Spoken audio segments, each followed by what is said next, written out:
Hello everybody. The topic of today's video is notice writing. Now what is a notice? A notice is a formal means of communication. The purpose of writing a notice is to announce or display information to a specific group of people. Notices are generally meant to be pinned up on specific display boards, whether in school or in public places. And there are certain notices which are issued by the government and they appear in the newspaper.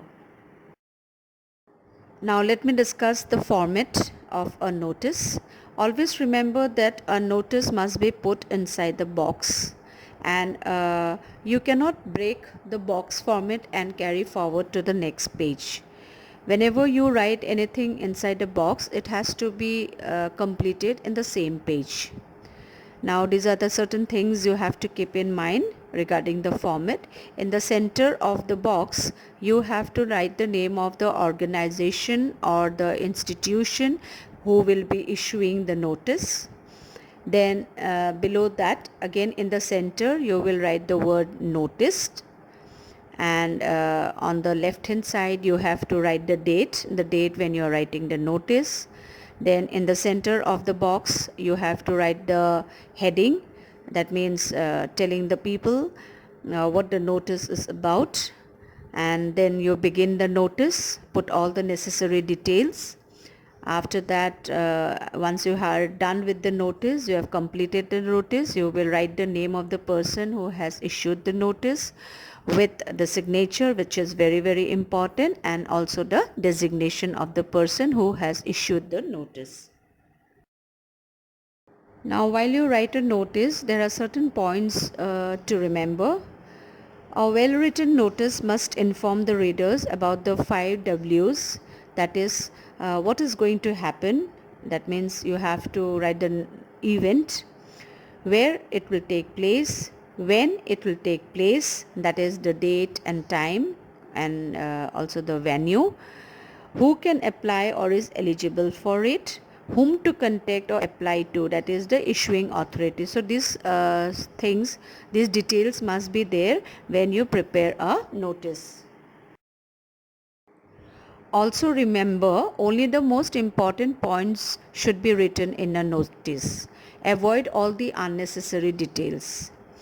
AOD means any other detail. If it is very important or if it is relevant to the notice, only then use those details. Otherwise, avoid them. One is free to add any relevant information not included in the question. The sentences in the notice should be short and grammatically accurate. They should preferably be in the passive voice as far as possible. The notice should be presented within a box, which I already mentioned. The word limit for a notice is about 40 to 50 words, and please try to adhere to the word limit. Information given in a notice must be clear and should not cause any misunderstanding or confusion. A notice must be catchy and appealing. It should attract the reader's attention and date at once. Okay, so the heading must be very, very catchy. Increase the visual appeal of your notice by using bold letters, catchy slogans, striking words and phrases, so that the word notice itself signifies that you are writing or you are putting up the notice to draw the attention of the people, for the people to notice. So remember that. And standard abbreviations are allowed, but not too much, because it's a formal notice. And also do not use any kind of slang or any kind of SMS language when you put up a notice. This is the format, the exact format of how a notice is to be written.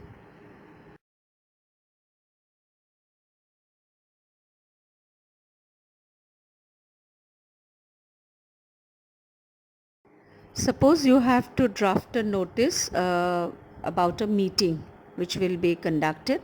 So these are the value points you have to keep in mind when you draft a notice for a meeting: date, time, venue, agenda, purpose of the meeting, who will attend the meeting, whom to contact, and other specific instructions.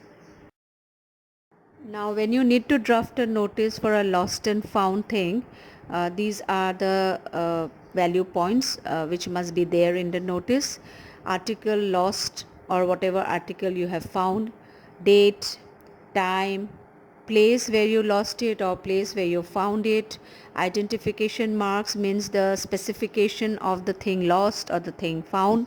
Contents, what was inside, maybe if it was a pencil box, what was inside it. If it was a school bag that you have found, what was inside the school bag, so that is the content.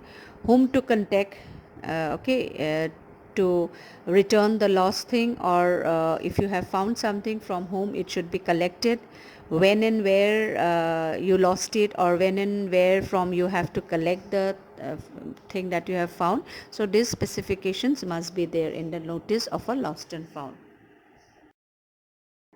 Now, if you are asked to draft a notice on events, so these are the parameters which you have to include in your notice. Name of the event, date when the event will be conducted or held, occasion, on what occasion this event is conducted, time, venue, eligibility, which means who are the students or who are the people who will be eligible to participate in the event, contact address, and other specific information if any. Now, if you need to draft a notice about a camp, exhibition, or a tour, you would mention these details: name and nature, occasion, venue, date, objective of the tour or the camp or the exhibition, like information, invitation, appeal, entry fee if there is any, time duration, that means from when to when the exhibition would be held, contact address, and specific instructions like do's and don'ts for the camp or the exhibition or the tour for which you are drafting the notice. Okay, now I have for you a few sample notices for you to read and to practice. This is the first sample notice. Please read it carefully, and you will definitely get some idea of how to draft a notice. This is the second sample notice. I'm sure you will read it very carefully. Okay, so do please read it.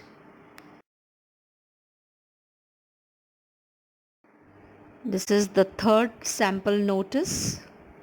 Okay, please do read it very carefully so that you will get a lot of idea of how to write a notice.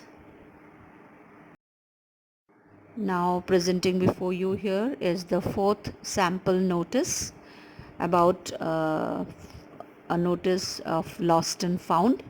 This is specifically for of something which has been found, and just have a look how the notice has been drafted.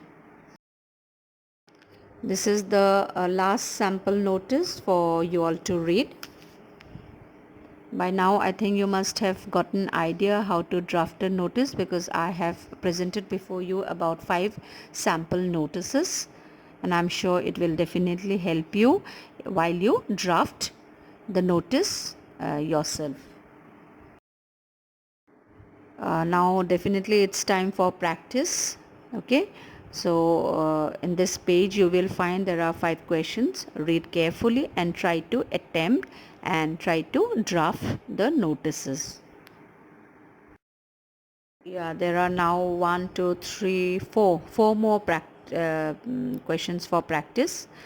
Please do definitely practice these notices, because practice makes a man perfect. Okay, and I'm sure you would definitely do it.